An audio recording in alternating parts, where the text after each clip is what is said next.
Parte 4. Cuestiones teológicas. Cuestión 53. ¿Odia Dios a los demonios? La respuesta es no. Dios no odia a nada ni a nadie. Es un acto de amor puro. No cabe el odio en Dios. El obrar de Dios es un solo acto de amor en el que estamos incluidos todos. Decimos que Dios ama u odia. Ama más o menos, según los efectos que proceden de Él hacia nosotros. Si Dios permite el castigo del pecador, decimos que Dios castiga al pecador. Si Dios premia al virtuoso, decimos que ama al virtuoso. Si Dios premia más en el cielo al más santo, decimos que Dios ama más al santo. Y así podríamos seguir con todas las gradaciones posibles y todas las especies de bendiciones, premios, sufrimientos y condenas. Pero esto es así según nosotros, quad nos, como diría Santo Tomás de Aquino, porque en Dios solo existe un solo acto de su voluntad, y su voluntad solo ama. Y eso es lo terrible. Los condenados no pueden pedir misericordia de Dios porque ha sido el amor infinito el que les ha condenado por toda la eternidad. En la Divina Comedia, Dante coloca esta inscripción en el dintel de entrada al infierno. Por mí se va a la ciudad del llanto, por mí se va al eterno dolor, por mí se va hacia la raza condenada. Me hizo la divina potestad, la suprema sabiduría y el primer amor. Oh vosotros los que entráis, abandonad toda esperanza. Lo terrible de esta inscripción, por más literaria que sea, es que es verdad que ha sido el amor y no el odio el que ha permitido la existencia del infierno. Luego no se puede apelar al amor para que destruya el infierno. Dios ama a los demonios, pero les condena. Si Dios no odia, tampoco el exorcista debe odiar cuando realiza el exorcismo.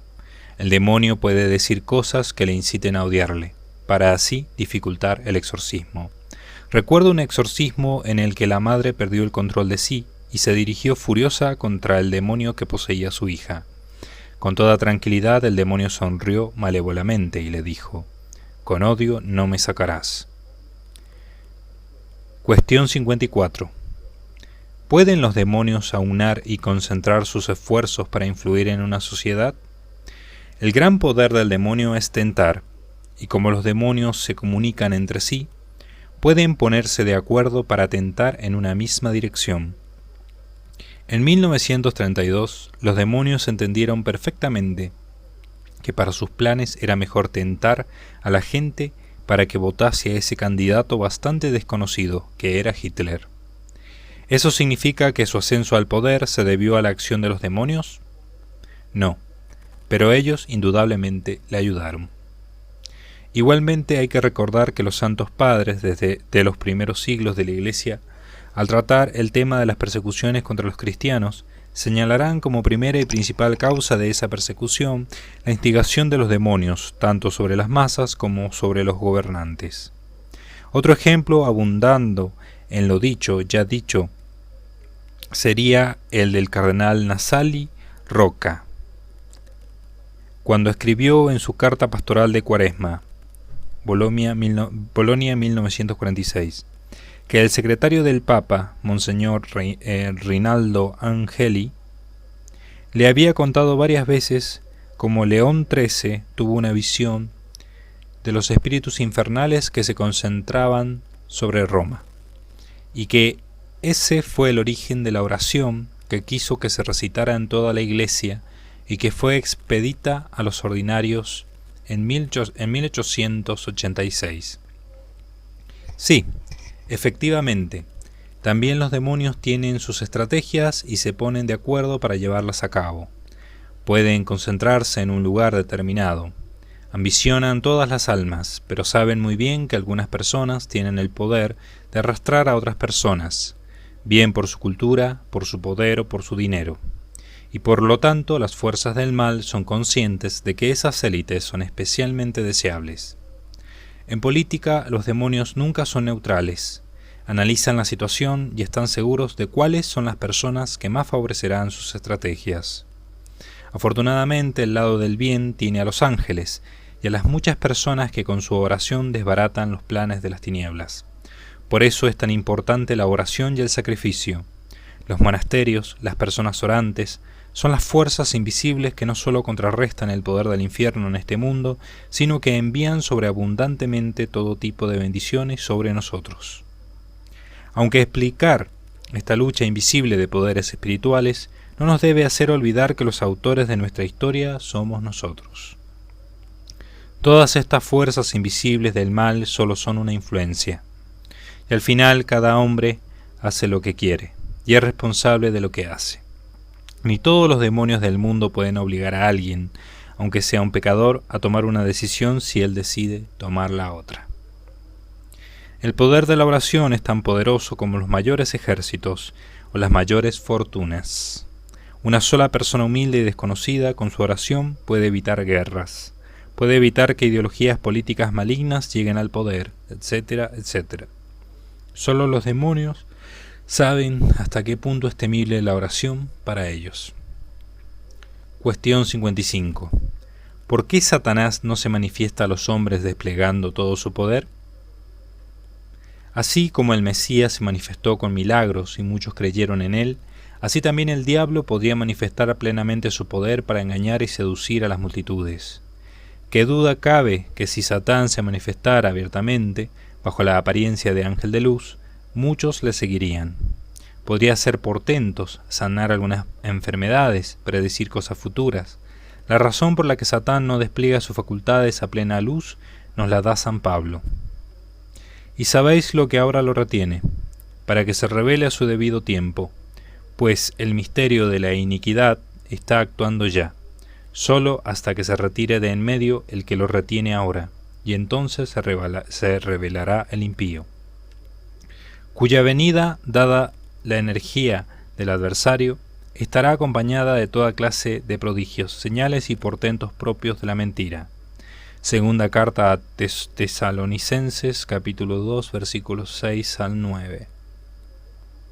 El diablo es soberbio, querría ser adorado, y la gente es débil, muchos serían engañados, pero no puede desplegar su poder.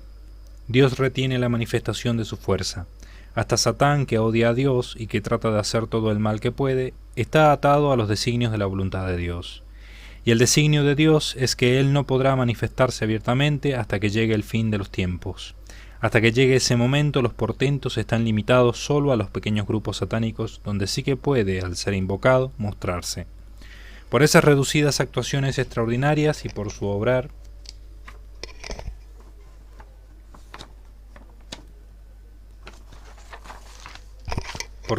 ordinario, es decir, la tentación, y por la concentración de fuerzas demoníacas en lugares y momentos concretos para unar fuerzas y lograr algo.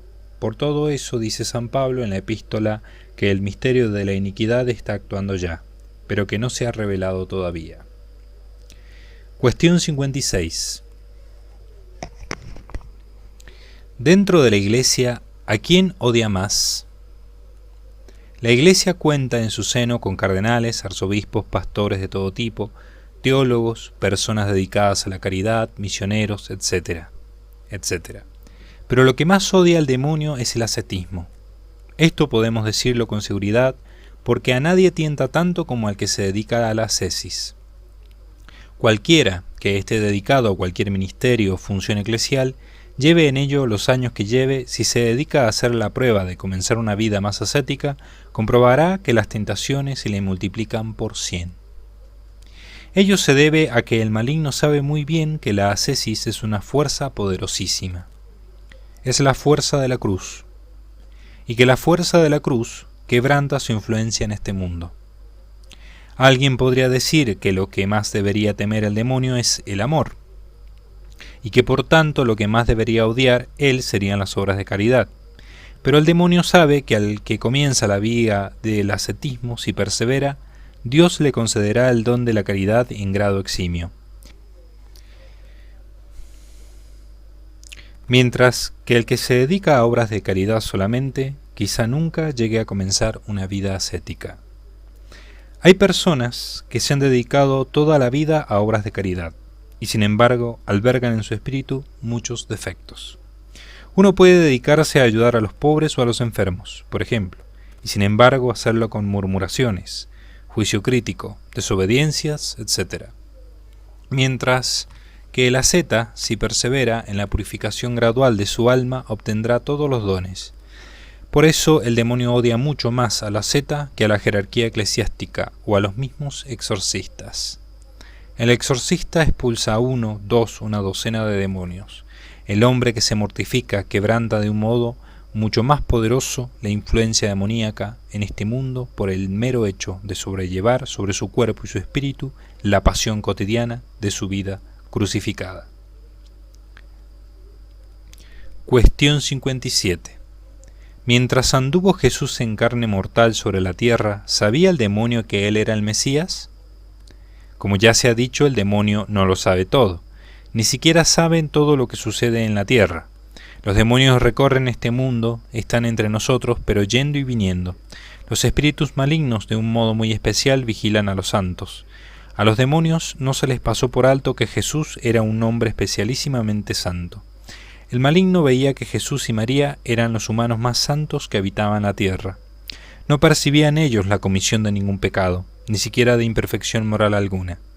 El diablo puede ser un pecador, pero sopesa y pondera perfectamente la virtud. En este aspecto podemos decir que es un consumado valorador de la virtud. Es un consumado tasador de joyas espirituales. Esta tarea, la de valorar, la realiza como el más perfecto maestro de vida espiritual. Pero a pesar de que Jesús y María estaban siendo vigilados, él solo veía su cuerpo. La divinidad de Jesús es un atributo invisible. Cuando dieron comienzo los milagros de la vida pública de Jesús, los demonios cada vez se preguntarían con más insistencia si aquel era un profeta más o era el Mesías. La sospecha poco a poco iría dando lugar a la certeza. La sospecha iba creciendo no solo por lo que hacía, sino también por lo que decía y enseñaba. Puede que los apóstoles en algunas ocasiones escucharan a Jesús amodorrados y aburridos. Desde luego los que no se perdían ni una palabra eran los demonios. Tras deliberaciones y análisis entre ellos, la certeza de que él era Dios muy pronto debió quedar clara. Pero aunque les quedó claro que aquel hombre no era un hombre más, el asunto hubiera sido complejo para un teólogo humano. Moisés había hecho milagros más espectaculares.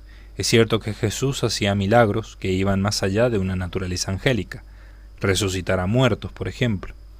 Pero contra eso se podía alegar que en el fondo no era él, Jesús, el que los hacía, sino su Padre, Dios. Y si los hacía él, Jesús, por su propio poder, y no Dios Padre, ¿cómo distinguir de dónde procedía el milagro, ya que ellos solo veían el efecto? El asunto no era sencillo, pero pronto les quedó claro, como buenos conocedores de la teología que son, que aquel hombre era Dios encarnado. Y así se manifiesta en las posesiones cuando, por ejemplo, le dicen: ¿has venido a atormentarnos antes de tiempo? Al decir eso, muestran que sabían que él era Dios, el mismo Dios que al final de los tiempos, en el juicio final, les condenaría. Cuestión 58. ¿Jesús sufrió la tentación? Jesús era impecable. Como auténtico hombre que era, nada le impedía pecar. Era libre de pecar. Solo necesitaba un acto de su voluntad. Pero al mismo tiempo, era imposible que pecara por su bondad. Pero el que Jesús fuera impecable no significa que no sufriera la tentación. La sufrió. Como hombre padeció los dardos de la tentación y tuvo que resistirla y le costó. En él no había concupiscencia, no había inclinación al mal, ni debilidad en su alma. Pero para sentir los atormentadores dardos de la tentación, no hace falta ninguna de esas tres cosas. Muy a menudo los cristianos, al meditar la vida de Cristo, dando por descontado que era Dios, no valoramos suficientemente el sufrimiento de la tentación en Cristo. Y especialmente deberíamos agradecerle su última tentación en la cruz, la más fuerte de todas, la más punzante, la del abandono. De la pasión valoramos sus sufrimientos físicos, pero no nos damos cuenta de que sus sufrimientos espirituales fueron mucho más dolorosos que los externos. La pasión interna fue mucho peor que la externa, la pasión espiritual mucho peor que la corporal. Allí, delante de la cruz, estuvo el infierno entero. Todos y cada uno de los demonios estaban allí, rodeando la cruz, contemplando con delectación su triunfo. Dios crucificado era el mayor de sus sueños, el más acariciado de sus anhelos, hecho realidad. Lo que ellos no podían imaginar, en ese momento de venganza y odio, era que la mayor derrota era su mayor victoria. La mayor derrota en este mundo era la mayor victoria del reino de los cielos. La redención estaba consumada, y posteriormente la resurrección fue algo que les dejó sin habla. Su victoria demoníaca no había servido absolutamente para nada, y encima regresaba embellecido con todos los tesoros del amor logrados en su pasión. La derrota era como un guante al que se le daba completamente la vuelta del revés, y ellos, los demonios, habían sido los instrumentos de esa victoria del amor, de esa victoria de amor. Victoria del amor. Pero para acabar de complicarles más las cosas, había un hecho para ellos tan espantoso o más que la victoria del amor.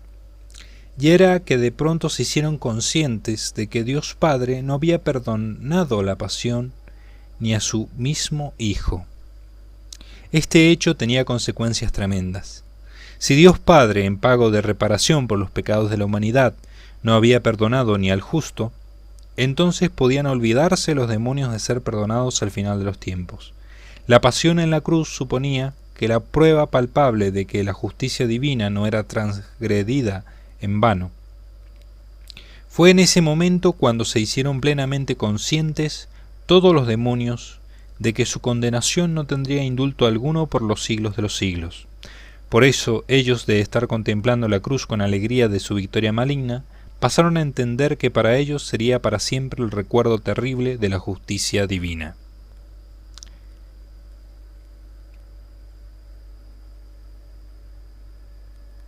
Y por eso, por encima de todo, los demonios odian la imagen de la cruz, más que la imagen de la Santísima Virgen María o la imagen de cualquier otro santo o la representación de otro misterio sagrado. El recuerdo de lo que ellos contemplaron como testigos hace 2000 años presentes allí es un recuerdo que querrían borrar de sus mentes y no pueden. En la visión de cualquier cruz recuerdan su derrota y recuerdan que allí perdieron la esperanza de cualquier amnistía. Cuestión 59. ¿Cuál fue la criatura más excelsa creada por Dios, la Virgen o Lucifer? La palabra Lucifer es una palabra latina que significa estrella de la mañana. Nadie tiene que extrañarse de que un ser maligno, ahora ya monstruoso, tenga un nombre tan bello, pues este fue el nombre que el Padre de los Ángeles le puso a esta criatura al crearlo. Lo cierto es que este era su nombre antes de caer. Se da por supuesto que Lucifer era la más alta naturaleza angélica creada por Dios. Hay que decir que la naturaleza más excelsa creada por Dios fue la de Lucifer. La Virgen se santificó día a día con esfuerzo. Ella, con su sacrificio y sus obras y la gracia de Dios, logró ser la criatura más excelsa. Pero su excelsitud no fue un acto de creación de Dios, sino de santificación. María, al nacer, recién salida de las manos de Dios, era solo un ser humano. Es seguro que el Creador, incluso nada más nacer, le debió conceder grandes perfecciones a su alma, pero esas perfecciones estaban lejos del inmenso poderío que tuvo la cúspide de la creación, el más alto espíritu angélico. Mientras que la naturaleza más grandiosa que creaba Dios, la más alta de las criaturas angélicas, era la coronación de la obra de Dios. Dios creó magnífico a Lucifer en su naturaleza, y él se corrompió. Dios creó humilde a María en su naturaleza, mera mujer y por tanto inferior a los ángeles, y ella fue la que se santificó. Como se ve, hay un gran paralelismo entre ambas figuras, solo que es un paralelismo inverso. Al comienzo de esta cuestión, donde nuestro autor dice la palabra Lucifer es una palabra latina que significa estrella de la mañana, hacía una cita a pie de página que dice: yo, el autor, no suelo hacer juicios de valor sobre las cuestiones que he escrito, pero esta cuestión es mi favorita de todas las que hay en Summa Daemoniaca. Y ahora retomo la lectura. 1 es la criatura más perfecta por la naturaleza, la otra por la gracia. Uno se corrompe, ella se santifica. Uno quiere ser rey y no servir, y al final no es nada. Ella quiere ser nada y servir, y al final es reina. Uno fue creado para ser la estrella de la mañana angélica, Lucifer. Ella, María, acabó siendo la estrella de la mañana de la redención, es decir, la estrella que en el firmamento anuncia la nueva era del Mesías. La primera estrella cayó del firmamento angélico, la segunda estrella se elevó en el firmamento de los santos. La primera estrella, que era espíritu, cayó a tierra, la segunda estrella, que era corporal, ascendió a los cielos. Lucifer no quiso aceptar al Hijo de Dios hecho hombre, la Virgen no solo lo aceptó, sino que lo acogió en su seno. Lucifer era un ser espiritual que finalmente se hizo peor que una bestia, sin dejar de ser espiritual. Ella era un ser material que finalmente se hizo mejor que un ángel, sin dejar de ser material. Lucifer se bestializó, ella se espiritualizó. Ahora ya solo hay una única estrella de la mañana, que es la Virgen, pues además de que la primera estrella cayó, la segunda estrella de la mañana brilló con la luz de la gracia, luz mucho más bella e intensa que la luz del primer astro, que brilló solo con la luz de su naturaleza. Los ángeles, los miles de millones de ángeles, recuerdan perfectamente el poder y belleza de la luz de la primera estrella antes de su oscurecimiento. Sin embargo, el nuevo lucero con su luz purísima ha eclipsado completamente el recuerdo de esa luminaria angélica. Ahora Lucifer es la estrella de la oscuridad. En el firmamento de la desdicha, él destaca por el brillo de su luz oscura. Sigue siendo la estrella de la mañana, pero no de la mañana de luz, sino la estrella que anuncia la mañana de una noche eterna, de una eterna noche, una mañana que no ha hecho más que comenzar. Cuestión 60. ¿Por qué el agua bendita atormenta al demonio? ¿Cómo algo material puede tener una influencia del tipo que sea sobre algo espiritual? Parece que son campos tan distintos, tan independientes, que lo material de ningún modo parece que pueda expulsar, producir incomodidad o efecto alguno en un demonio. Hace tiempo escribí en obras anteriores que si lo material, agua bendita, santo crisma, etc., tiene una influencia en atormentar y expulsar demonios, no es por su materialidad misma, sino porque la Iglesia ha unido a esa materia un poder espiritual al bendecirla. Es decir, que la Iglesia, con el poder que ha recibido de Cristo, puede unir un efecto espiritual a un objeto, y que por tanto el objeto no es nada en sí, sino el poder de Cristo que se ha unido a ese objeto. De todas maneras, la experiencia de los últimos años me ha hecho complementar esta opinión. Complementar, que no cambiar. Sigo sosteniendo lo mismo, pero he comprobado que no da lo mismo bendecir una materia que otra.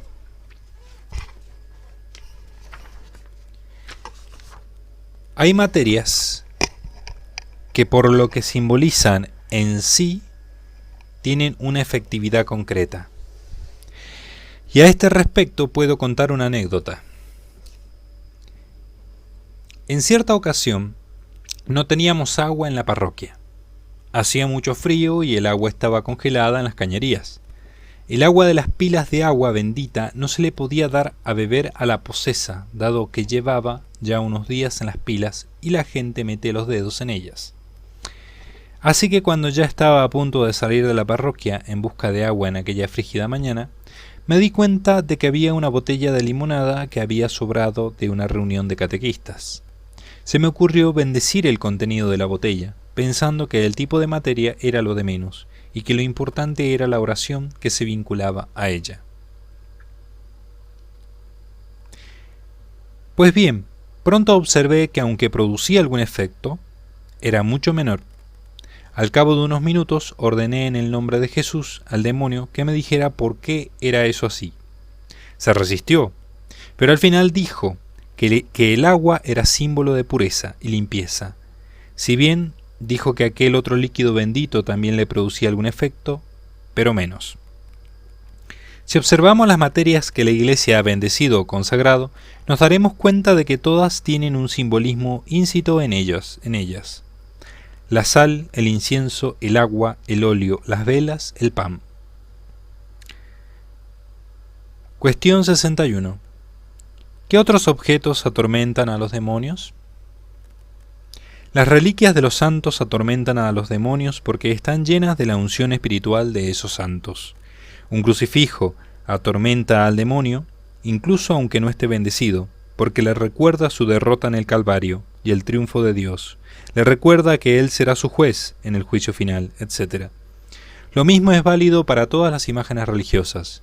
Le atormentan porque le recuerdan aún sin estar bendecidas, y más si están bendecidas, y todavía más si en la bendición expresamente se pidió a Dios que repelieran a los demonios. Cuestión 62. ¿Cuál es el demonio meridiano? La asedia es la continuada e intensa desgana por las cosas espirituales que sufren los ascetas en determinado momento de la evolución de su vida interior. Al demonio que tienta a los que se mortifican con la asedia se le ha llamado por la tradición demonio meridiano. El nombre de meridiano le viene de una mala traducción del versículo del Salmo 91, versículo 6, por San Juan Jerónimo. El Salmo decía en hebreo: no temerás el exterminio que devasta en el sur, pero San Jerónimo lo tradujo por no temerás al demonio meridiano.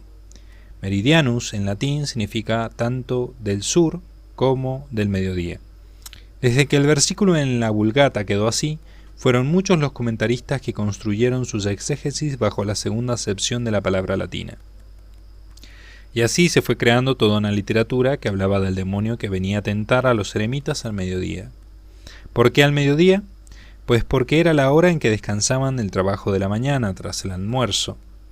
En ese tiempo de descanso en soledad, sin ninguna oración fijada para ese momento, era cuando sentían el peso de la vida ascética que habían abrazado.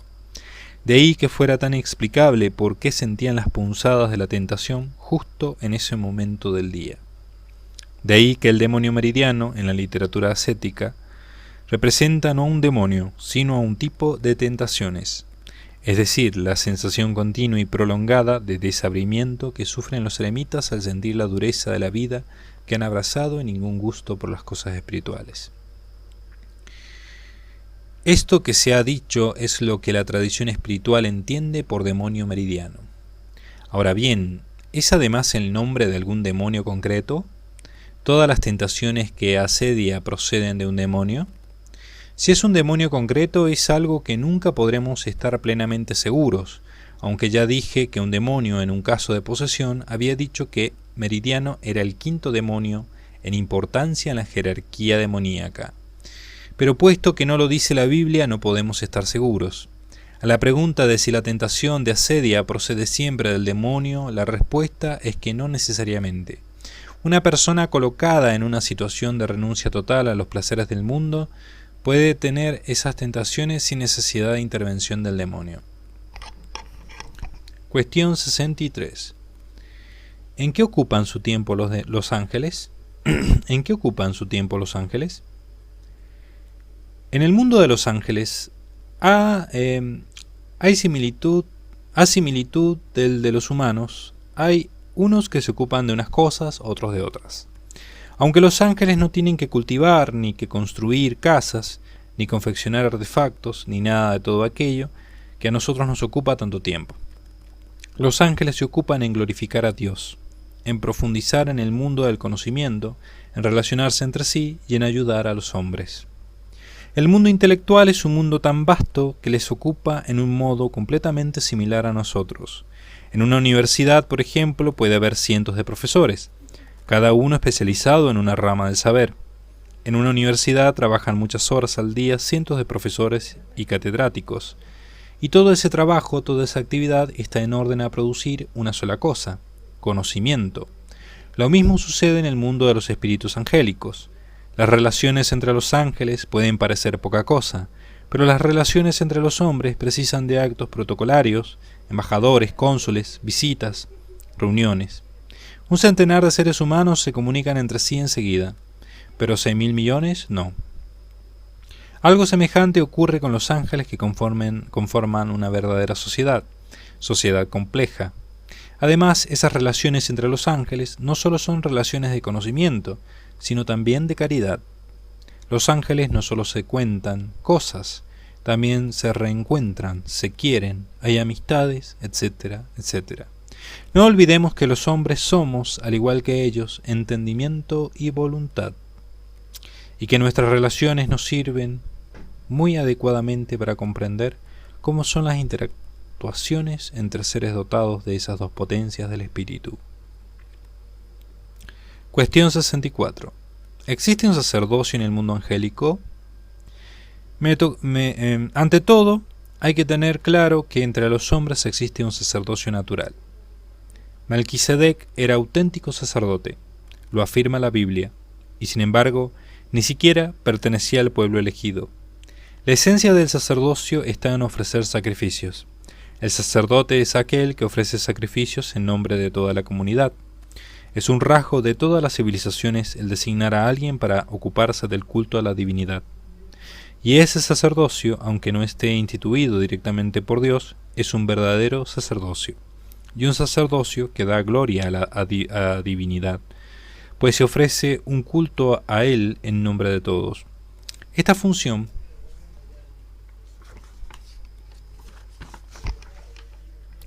litúrgica, cultural, sacrificial, es una institución que no solo Dios no condena en la revelación, sino que además la eleva, la hace suya y le concede poderes especiales.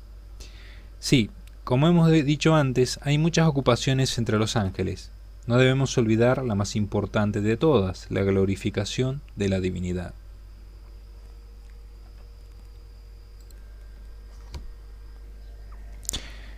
Todos los ángeles le glorifican.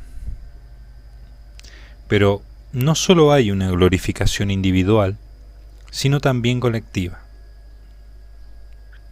Bastaría que Dios fuera glorificado, alabado y enaltecido por cada uno de los seres inteligentes, pero el amor a Dios lleva a glorificarle de todos los modos posibles, y uno de esos modos es la glorificación colectiva.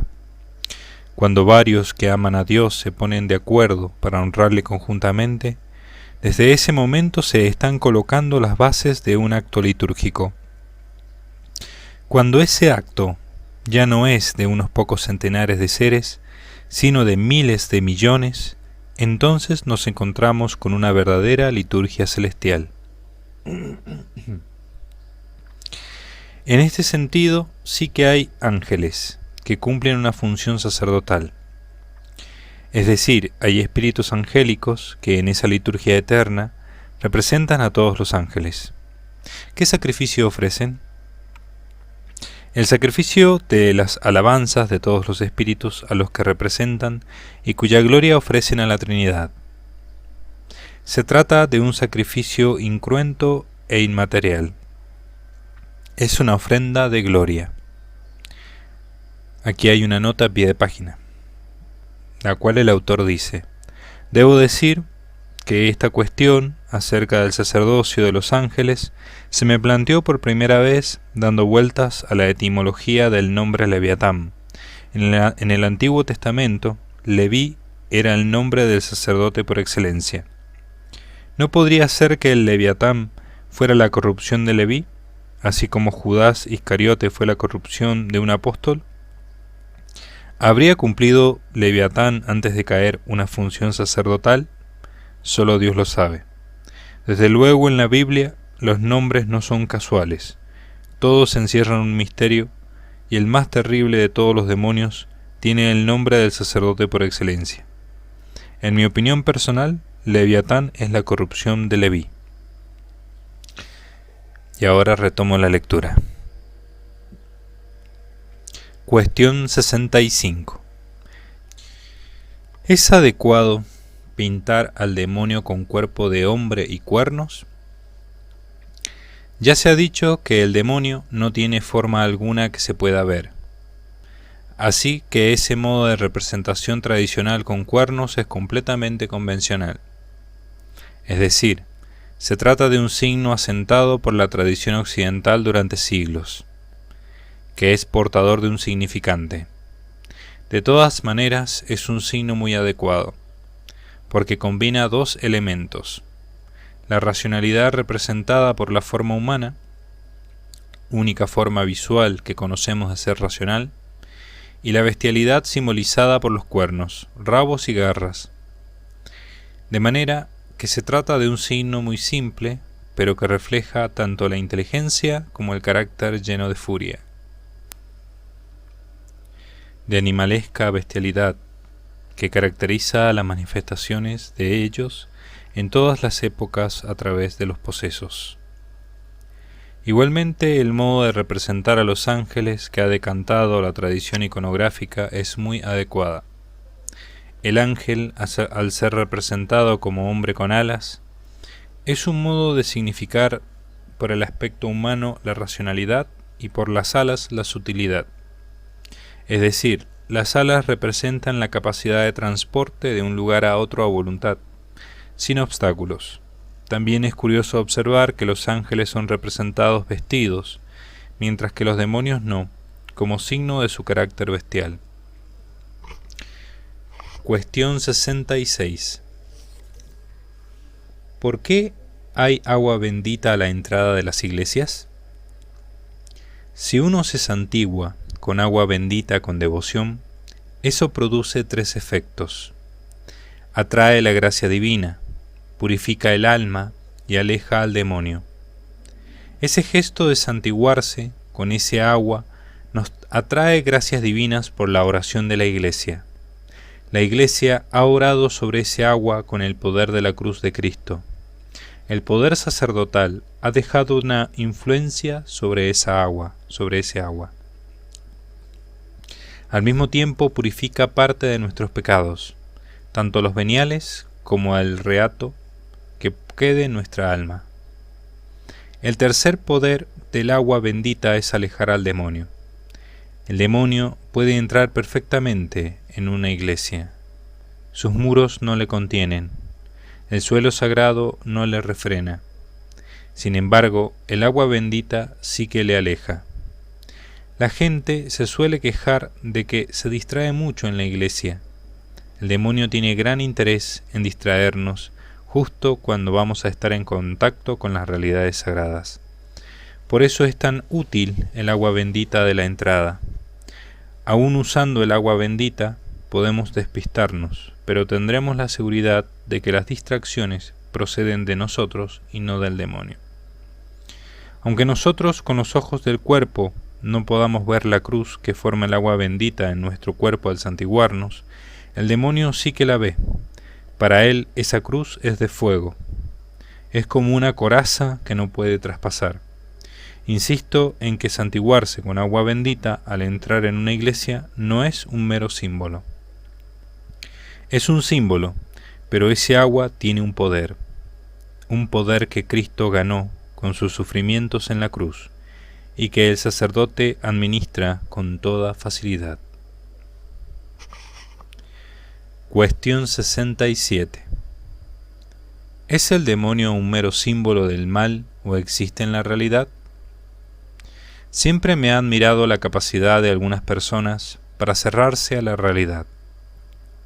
Comprendo a aquellos no creyentes que con humildad dicen que que no han visto nada extraordinario en toda su vida, y que por tanto suspenden su juicio.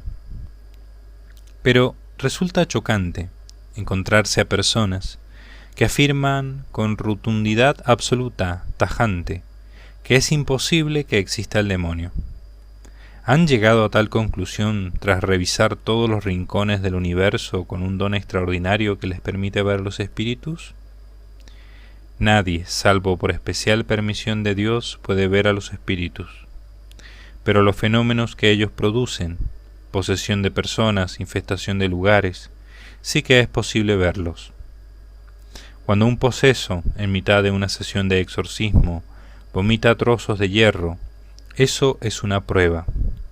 Cuando el vaso se mueve sin tocarlo por un tablero de Ouija, eso es una prueba al menos de la existencia de espíritus. Cuando toda una familia se despierta en mitad de la noche por ruidos tremendos que provienen de una habitación, que cuando la abren comprueban que está vacía, eso es una prueba. Pero ninguna prueba convencerá a los fanáticos del ateísmo, porque en ellos el ateísmo no es sólo una postura, sino una fe, un dogma, una religión a la que se aferran con todas sus fuerzas, no con las fuerzas de su razón, sino de su espíritu. En esos casos no hay nada que hacer, solo rezar para que Dios envíe su gracia y se abran a la verdad. Nota a esta cuestión. Hace años, la primera versión de Summa Daemoniaca incluía aquí un pequeño iocus, un juego irónico con los conceptos. Pero esa broma fue malinterpretada por los lectores más sencillos, así que tras la última protesta decidí cambiar el contenido de la cuestión y dejarlo todo como queda.